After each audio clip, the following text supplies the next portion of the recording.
Jesus says to her, will you give me a drink? His disciples had gone into town to buy food. The Samaritan woman said to him, you are a Jew, and I'm a Samaritan. How can you ask me for a drink? For the Jews do not associate with Samaritans. Jesus answered her, if you knew the gift of God and who it is that asks you for a drink, you would have asked him, and he would have given you living water.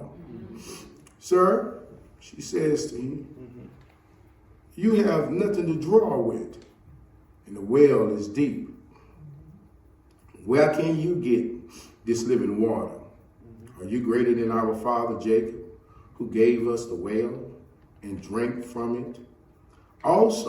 As did also his sons and his livestock?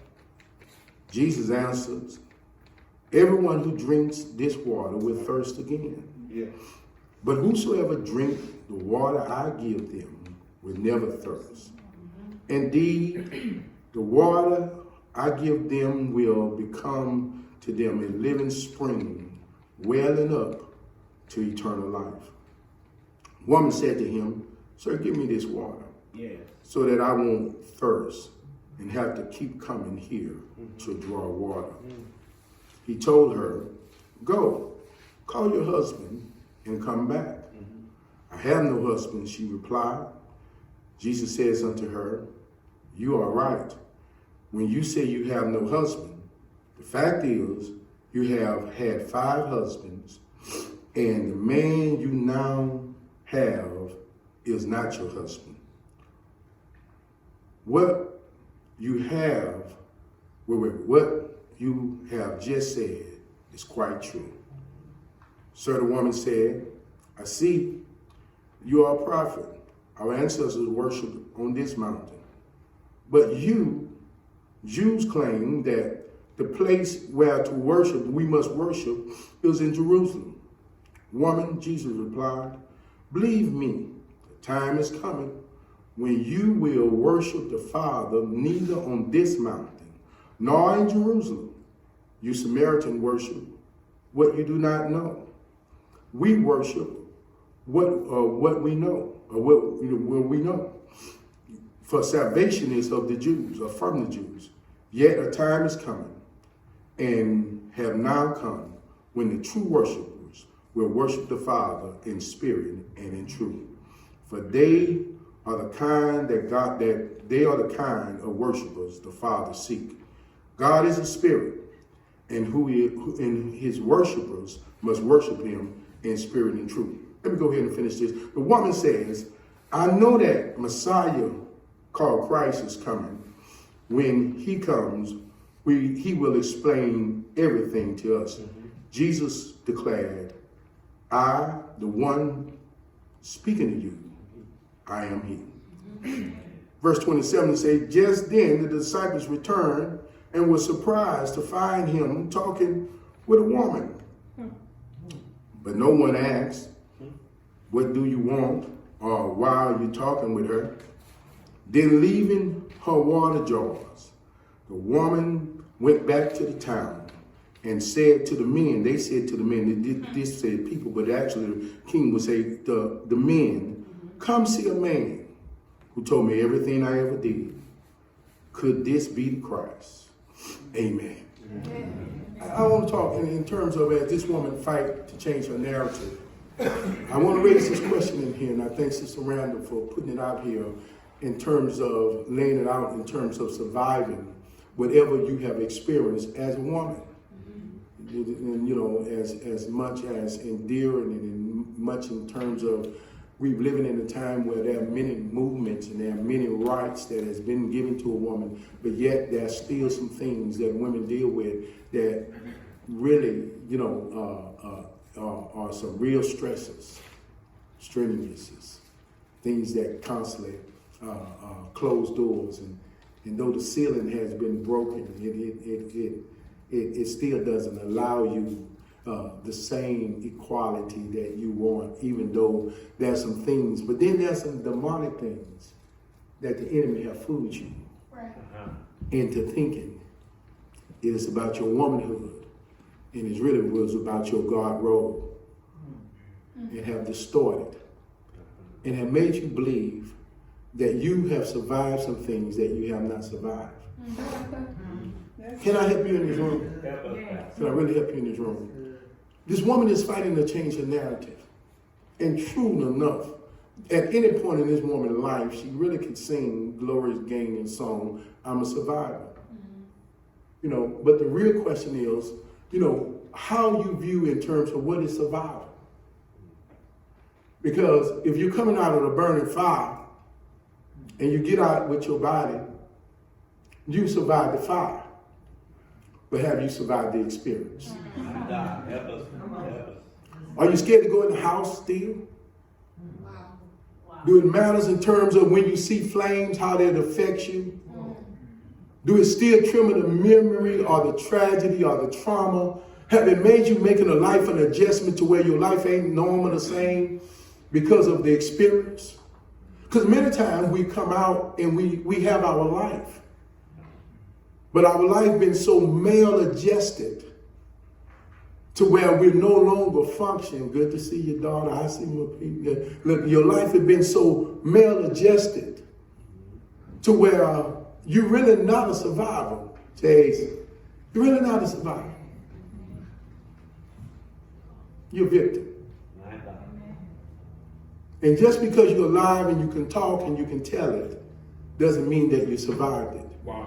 Yeah. Because as long as the spirit still affects you so to where it have caused you to make an adjustment or abnormal adjustments, some adjustments are necessary.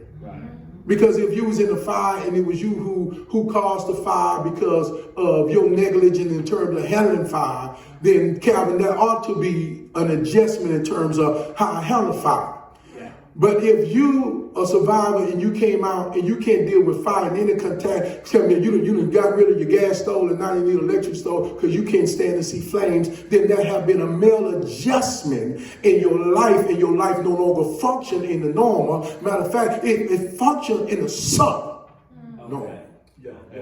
And so many things that women have claimed that they have survived, they have not survived it.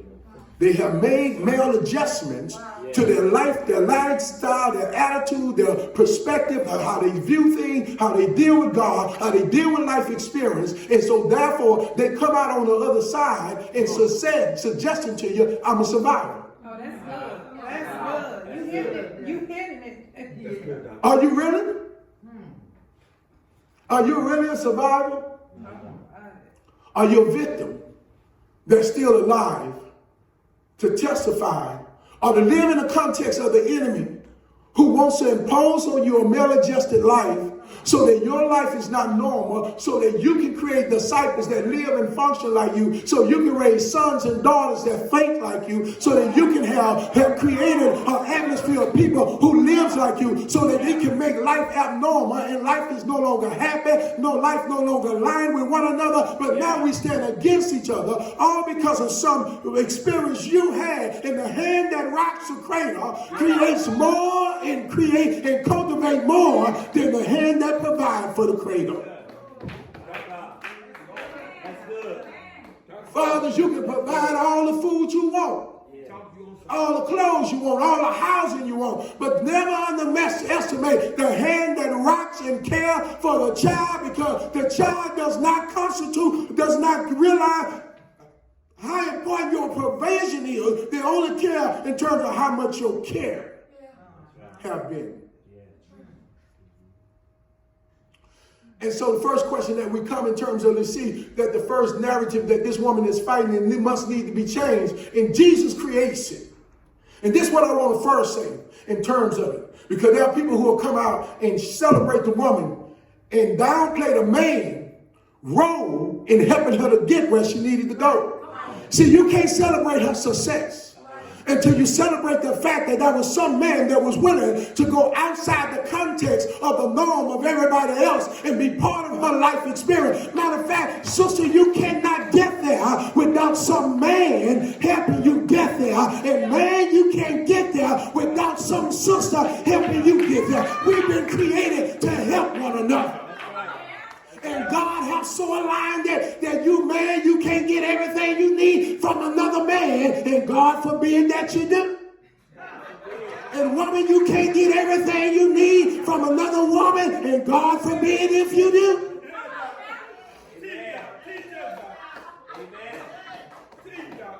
Yeah.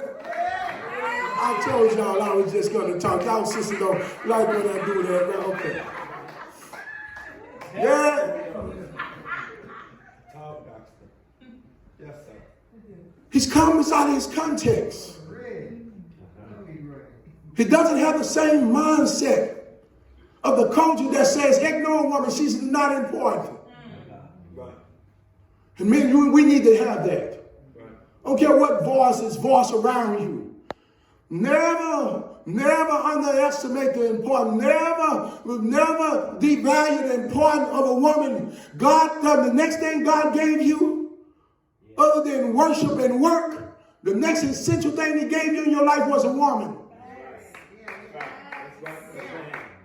That's right. And it's in that order. Woo, God.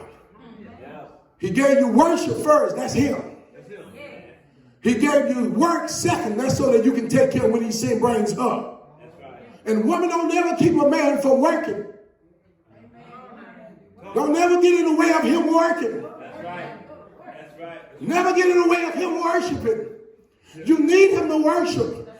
Because that's the only one that can handle him. You cannot handle him. No matter what you think, you can undermine him. You can do, but you can't handle him. God can handle man. Okay, God told me don't get it. I know some of y'all sisters looking in there. I can handle him. No, that's your maladjustment. That's your maladjustment.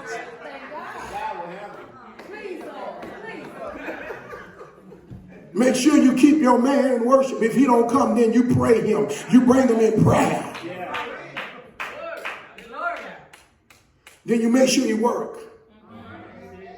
Because a man that does not have an assignment begin to feel worthless. And then he begin to feel like it ain't nothing he can do.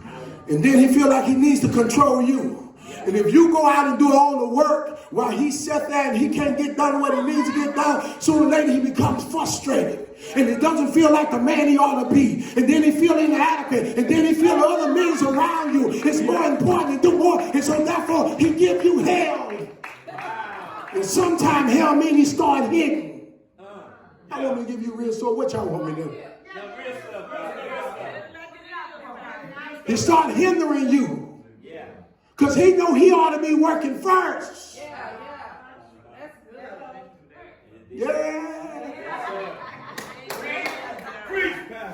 Yeah. It's the truth in the house. For real. Then God gave him a woman. Because he knows the centralness of her. Yes, Lord. All of us who dog lovers or who love a dog. And I'm talking in the sense of bark, bark, not in terms of labor. Could never takes a woman's place. No one ought to never be more important than your mother, your wife, your children, or in this context where we talk, your daughter. Nothing ought to raise to the importance of that. Why? Because God has placed her in your life. That man,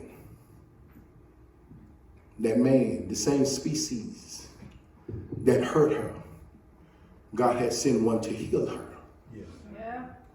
And what five men could not do, he sent one that can help her.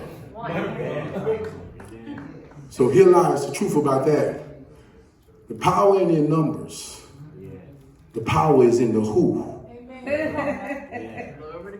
The power ain't in how many men you have. How many? And sisters, I'm going there because, you know, there are some people who really boldly go on Facebook and Twitter and all those other things, talking about I need 5 men just to handle me. I need one for my bills. No, I need one to be able to wine and diamond. I need one for my mechanics. I need one for that. You know, y'all done seen that foolishness somewhere before. I'm the only one that's seen in terms of, and I see women signing off on that. And amen in it. And it's okay in it. But there's some real sick around somewhere in the depth of you who believes that it's all right for anyone, male or female, to have to entertain 5 in order to do the job of what God can send one to do. Some is so broken in you. Some is so, and here you are with 5 men hollering, I'm a survivor. And you're leasing yourself out to 5. I know there ain't no peace in that nowhere.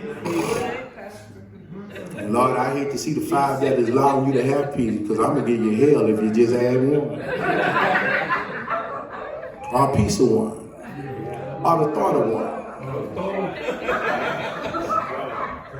And you all right with it? You got a normal life? He comes to the well with the intent to heal her. And to create and help her survive, because she's fighting. And this is what I love about her. This woman a real fighter. How you know, Pastor? Because no matter in terms of the stereotype, and no matter in terms of the label, maybe she's earned some of this stuff because the women would come to the well with her, and they don't want to be identified with her. You know, and so there's a narrative that you and I are always responsible for in terms of the one that we create for ourselves. And oftentimes when we create that narrative for ourselves, we get mad at people for them calling what they see. But baby, if you've been that, then you don't get mad at nobody for saying that that's what you are. You cannot make people see in you what you won't show in you. Quit asking me to call you something that you don't behave like. Quit asking me to see something that you won't show. Quit asking me to act as if I don't see in terms of who you are and how you are. Then that's what you are. You are in terms of what you act and your actions and your attitudes and your pattern of what you do is exactly who you are, no matter whether you like it or not. Because people call it and say it, they have the right to voice what they can see. What you want people to do, put on blinders and act like they can't see in terms of your actions and your behavior. So the women would not come with her. And part of the reason probably because they didn't want to be labeled with her. And they don't want to be identified with her. And he allows the most powerful thing. They didn't want her counsel. She had 5 husbands. And her counsel would be, if that one don't work, get another one.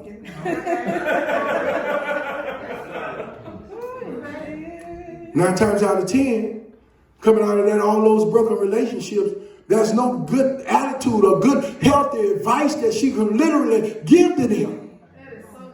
Other than keep trying.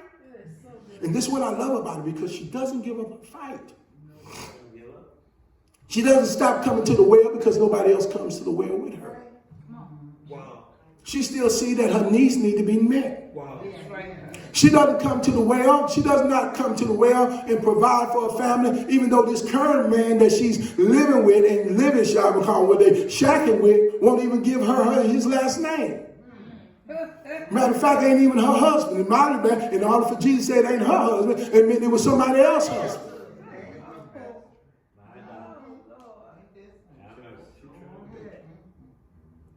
But she's still fighting. Because she ain't gave up. Trying to love a man, even if it's somebody else's man.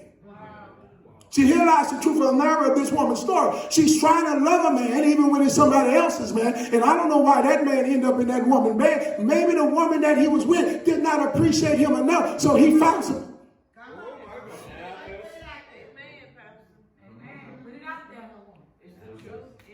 See, this is what the church to fail to realize. They'll clean up women, but the only reason why they're employed is because you refuse to clean up your own.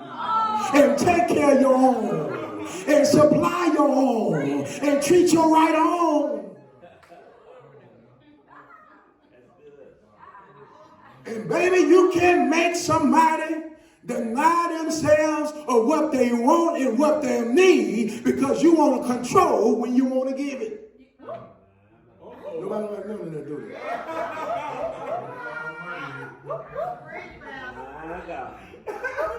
they? There's somebody that'll do for you, and I'm not talking both male and female. Let me put that out there in terms of this. Yes, sir. There's somebody to do what you want to do. And I ain't gonna like this one, Cal. Covenant relationship and covenant marriage means we're in agreement to meeting each other's needs, taking care of each other, loving each other, being faithful to each other, upholding each other, honoring one another, and obeying one another. That is so good. And at any time you break any one of those covenant responsibilities, then the other person has the responsibility, has the right to break it as well. See, you don't understand. You don't want to know what covenant relationship is? Covenant relationship is mutual agreement. Teach us, Pastor.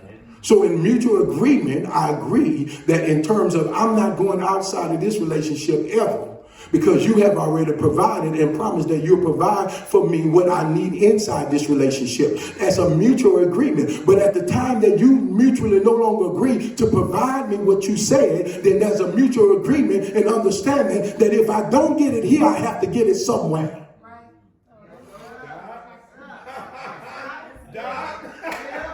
Some people marry you to imprison you, to captivate you, to control you, and to make you become their slave in a context when they never intended to give you everything that they promised. They knew they was lying. They knew that they wasn't going to meet those needs for you, but they wanted to take you from availability so that nobody else have you because they live in such a maladjusted life that they want somebody miserable like them.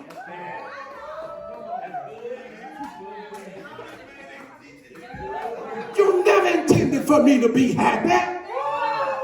You just wanted somebody else to be miserable with you. You never intended for me to be satisfied. You wanted me to be unsatisfied like you. You just needed somebody else to go to bed at night so that they can be miserable and unfulfilled and hating somebody like you hate them.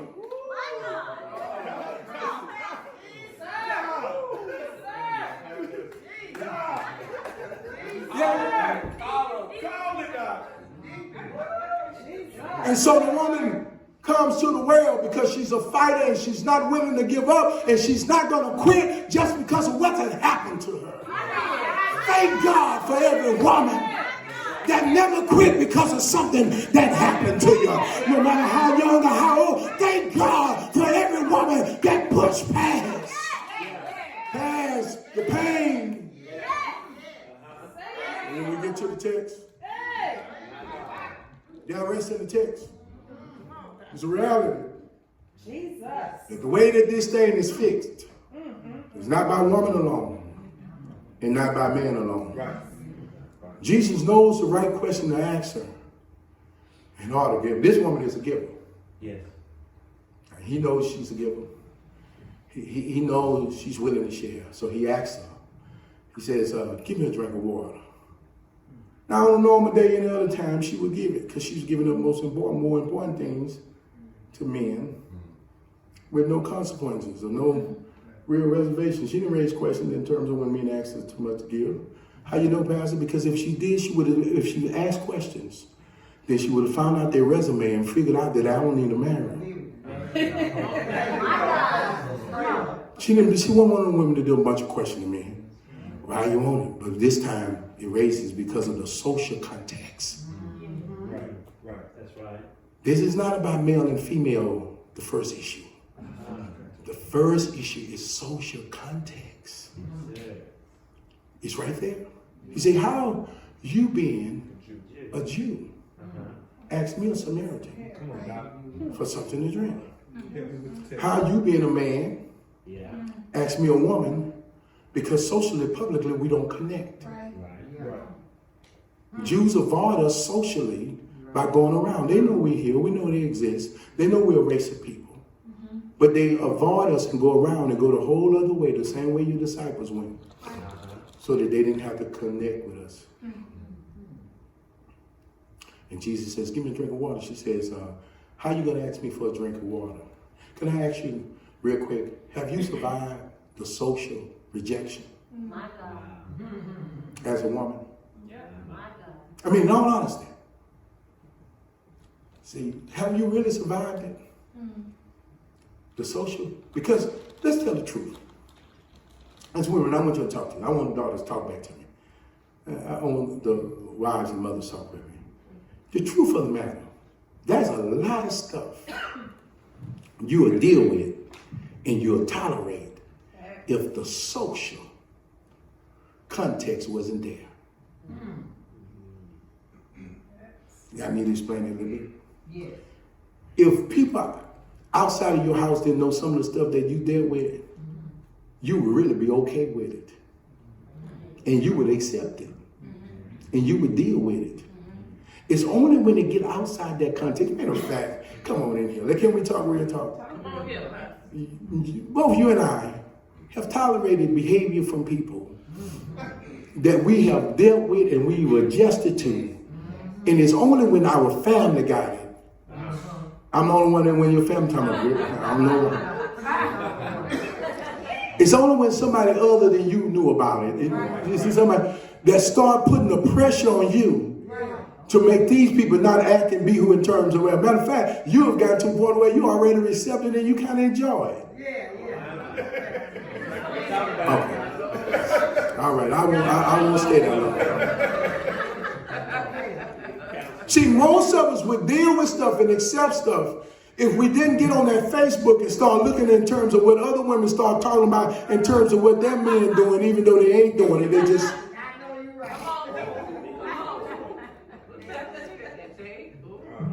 See, the rejection socially. You ain't got no problem. That woman ain't got no problem with men. She like men. Glad she do. She has a problem with the social context of rejection.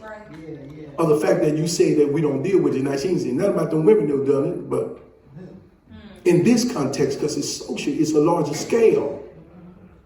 It's for public view. It's what other people can see and say. It's how now, because now you know how they view you. And some of us get tired of saying, you're a fool. Nobody other than men other than me heard that.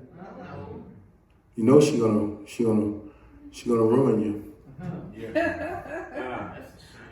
Anybody other than me? No. Okay. All right, I won't stay here. But he comes and he says to her, and he's ready to break down the social and to heal her from social rejection.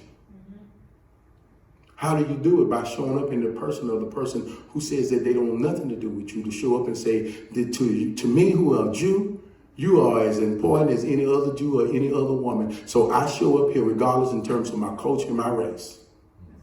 And regardless of other people who say I shouldn't have nothing to do with you, I want to have something to do with you regardless. Yes. And see, that's the power. Because there's some women sitting in here. And now your assignment is that man. Your assignment is that son. Your assignment is that other sister or that daughter that other people keep telling you you're a fool for dealing with them. But you can't get around the social rejection or what other people may think or whether or not you want to do it, whether you want to stay in your marriage or stay in your relationship because of the social rejection that you're receiving, that many of us will miss our assignments and many of us get stuck with assignments that we shouldn't be in. Miss your assignment or you get stuck in the assignment you've been with. And I'm not here to determine which one, because when we get through with this, you develop enough relationship with God to know what he's calling you to. Because no one in this room can choose your husband. No one in here can choose in terms of how you are to raise your children. No one in here can choose in terms of who your assignment is and who you're assigned to in this room, other than the voice of God speaking in your life. And you must make up your mind that I'm going to stay where God wants me to be and do what God said he wants me to do. And I'll be able to handle the social rejection. And that's why the woman tripping and he can't get no water ain't got nothing to do with it really that he's a Jew. It's the fact that these other Jews have created a narrative because he came close. He came to where she was and ready to move beyond that, but because she hear the voices of others. Amen. Where are you with your social rejection? The voices of others. You don't like people because of the voices of others. Never experience that person for yourself. And people who do that is no better than those Jews who ostracized those Samaritans. But we accept them and we bring that foolishness out to the church. I have the right to dislike whoever I want. You're a liar. Not in the Bible, not in biblical context. Right. That's not a God-given right. Right. Right, God. God tells you to love him. And that's much stronger than a little likability. And we try to do a contrast, and that's a lie. Because we live in this sick thing called this maladjusted love. What love? Love somebody but don't like them. When the whole context of agape love is to do what's in the best interest of the person. You don't like them. I know people, it's the maladjusted love that we've been given. We don't like everybody's ways, but why is it that you don't like the person, but you love the person? How can you do that? Except you make that maladjustment in your heart, in your emotion, and in your consciousness, and make that acceptable, because that's the only level that you're willing to grow to. And you're not willing to grow beyond your likes and dislikes. Matter of fact, very few of us here like everything about anybody. You got to grow past it. Grow past it. It's called maturity. It's called grown man and grown woman stuff. Grow past it. Yes. He does that. He helps us in terms of a social, because he bridges that gap and says, you're important to me. No matter what nobody else is saying, the women that are in your culture. And remember, when rejection comes, it's normally socially both sides, inside and the outside as well as inside. You ever notice that the people outside don't like you, that you got some family members inside that don't like you for the same? It's the truth, Pastor. All right, so that I can move this text more long, so we ain't too long today. Watch this right here. Then it's the invitation. It is the spiritual invitation to receive what God has for you. Have you survived that? Because Jesus says to him, if you knew who was asking you to give you a drink, you would have asked me a water. Right. Watch this. It's the spiritual invitation that God is offering, but you settle for your religious context. Most of us down here don't want to do it. Watch this. God talk to you and tell you to come to him, and you come to church only. Right. Come on. Come on. That's good. Jesus. God called you to do his work, and you decide to do some other things that you feel that is important in the community to get done, other than to do God's work and do what God is asking you to do. God give you an invitation to receive what he had for you, but you go to church and you take a role in the church and you become a deacon in the church, or you become an usher in the church, and you never ever answer God back. Never ask God, what is it that you was trying to give me? What is it that you wanted from me? What is it you was calling me for? I got up and did what I saw everybody else do. I went to the well that Jacob went to. My God. I heard God's voice, and I assumed that meant for me to get up and go to church like Grandma told me to go. And maybe it did, but it also meant for you to answer his voice first so you can know which church to go to. That some of us find it much easier to answer the voices of history and tradition. Right. Grandma, mama, daddy voice. We find it easier to keep on following in the same system My God. that has us disconnected. Someone failed. Somewhere religion failed them. Because her religion would allow her to mess up 5 times in marriage and still continue to live a lifestyle that demoralized her and that trampled on her and disconnected her, but never healed or delivered her.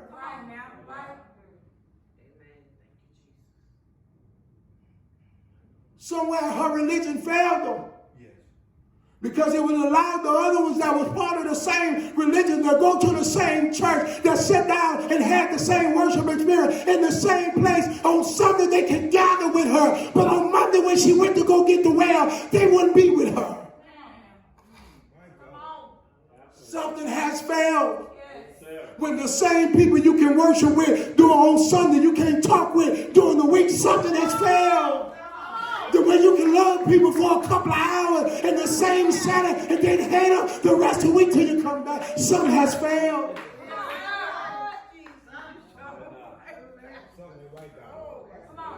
Yeah, God. Come on. That's it, Pastor. Jesus offers her this water. She started talking about Jacob's well and the history of it. My Lord. Jesus. Did you survive it? This is what I like about this woman. She don't get it right the first time she tries something. But she never gives up My Lord. in trying to get what she needs. Thank you, Jesus. Jesus says to her that not only that, but you are confused. Realize the hurting part of when God offers you and invites you to come hear him. And whenever you or I stop short of hearing God and settle for the history and the tradition of man and the voice of man and settle and only interpret that as the only hope that you have and believe that to be the true hope and to replace it with the voice of God, that we normally spend a long time in a confused place thinking that we're experiencing God when we're not. Wow. Wow. This woman basically says for generations, people have come to worship here, even though they know it's not the right place to worship. You see, here lies the problem. She says to Jews, and what you call has no dealing, but in the word, and I love this word Hebrew, but I won't mess with that today. She says to Jews and has no dealing, but yet you had a Jewish well, a Hebrew well, which is Jacob's well. And I'm about to mess with everybody in this room. Because there they hold the shrine of the transition of the people of God. There, the other Jews never mess with it.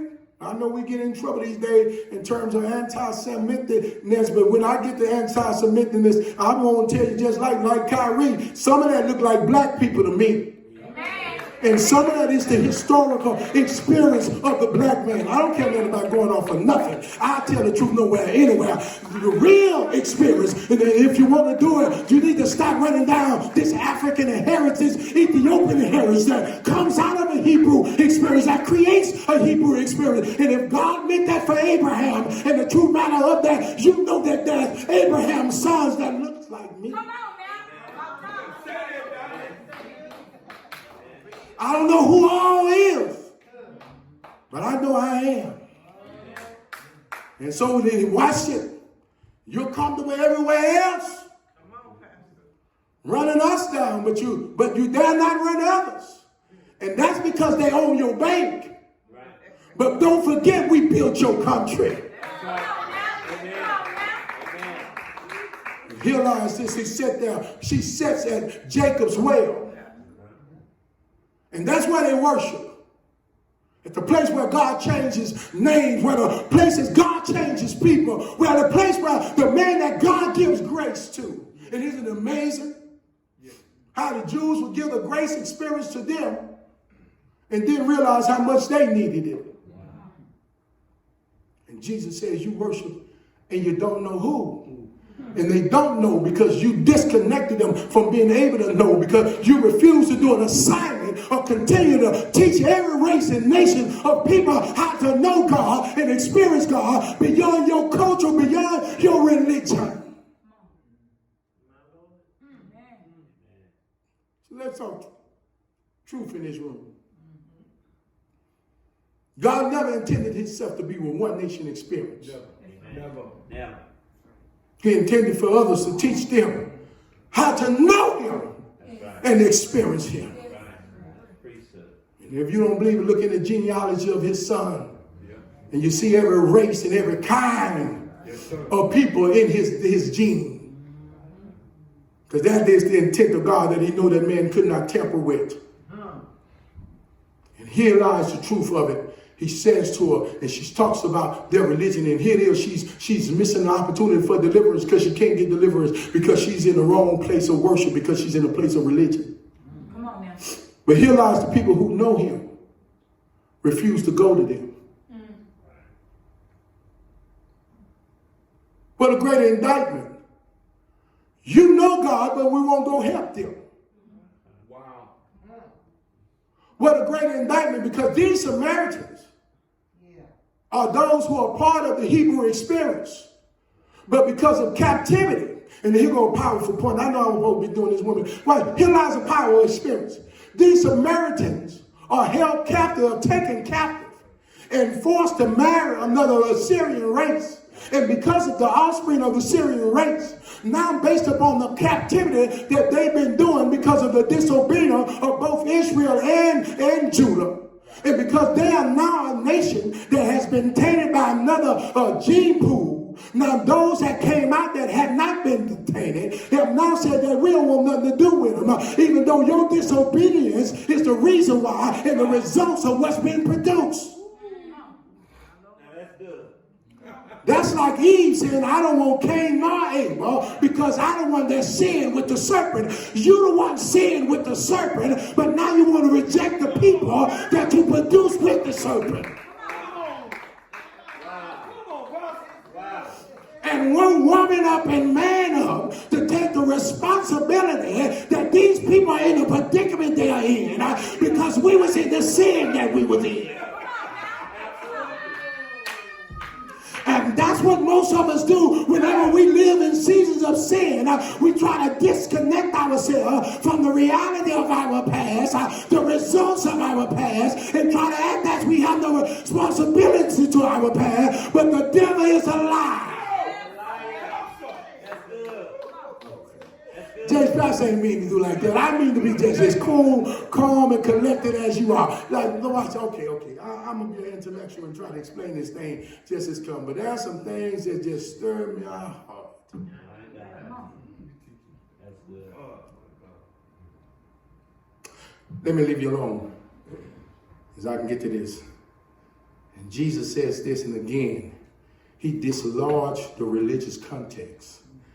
Not just for the Samaritan people, but also for the Jew.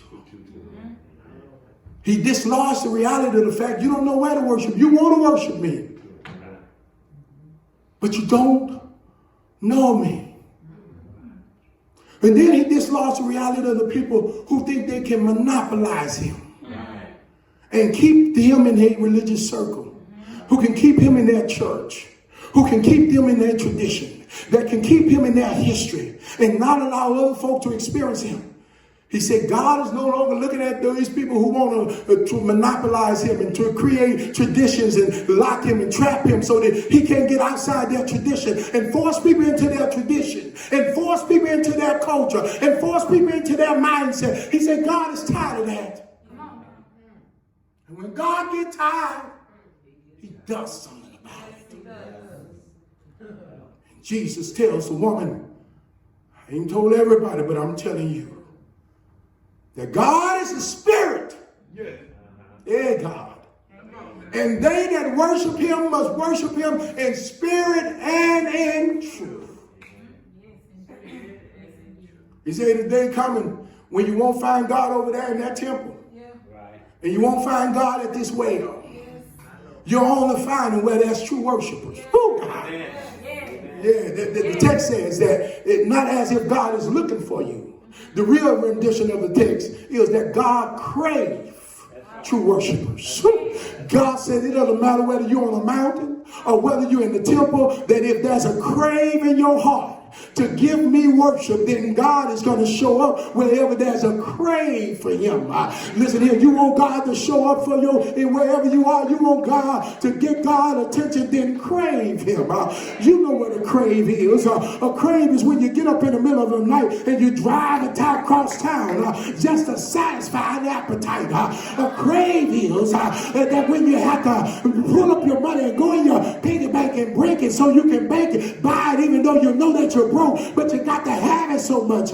You break your piggy bank just to get it. You know what a crave is. You cross over all the boundary lines in order to get to it because you want it no matter what you got to go through to get it. You know what a crave is. A crave is your mama told you don't need it. Your daddy told you don't need it. Family told you don't need it. But you crave it so much you can't hear nothing but the voice of the one that you crave calling you. Yeah.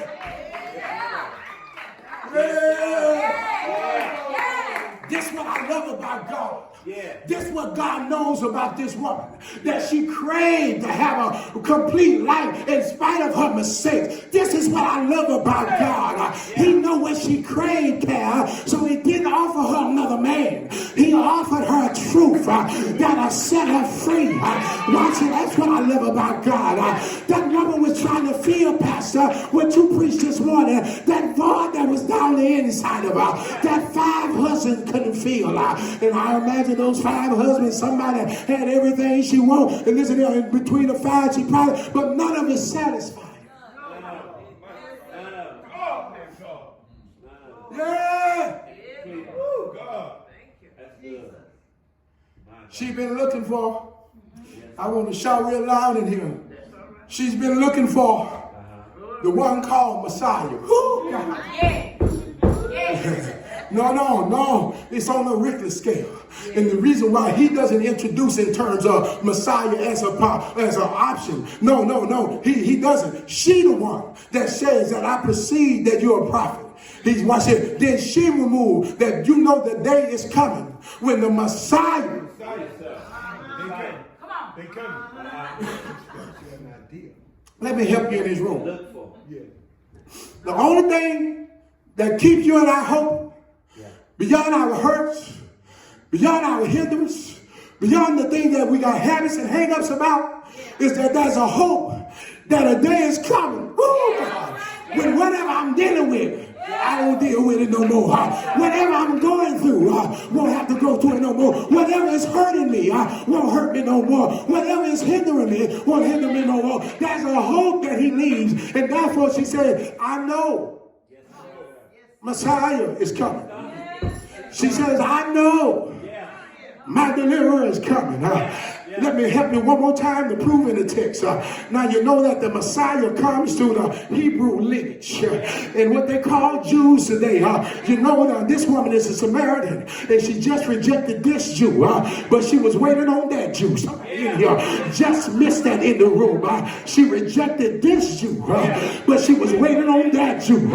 Because that Jew promised that he'll never be prejudiced. That Jew promised he'll never reject her socially. That Jew promised he'll never get hung up on her sin. That Jew promised he'll heal her hurt.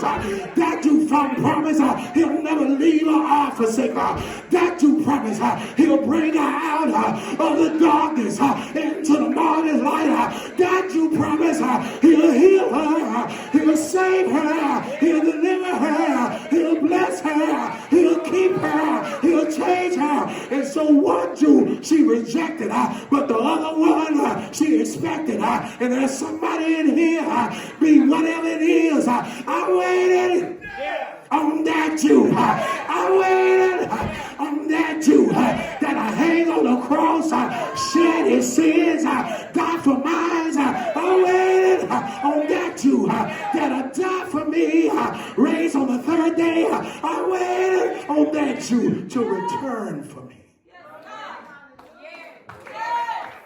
I'm through this morning.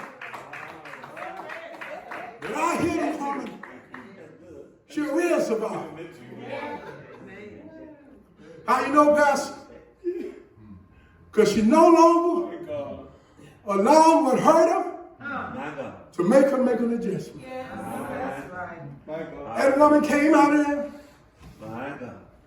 hollering. First of all, come see a man. Yeah. Yeah. He a Jew, but come see. I'm seeing. That shows that that social rejection had bridged the gap. And she was no longer, at first she was literally wanting them to ask for the water.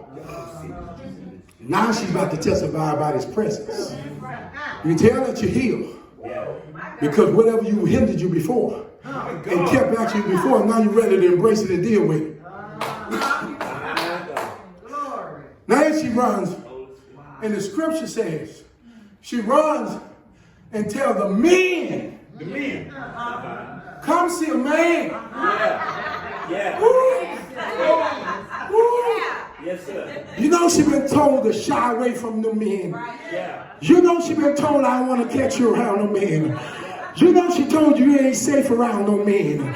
You know she been told men ain't safe around you. But I saw that woman when God delivered her. She shouted, come see a man. Told me all that I ever did. Is this not the Christ?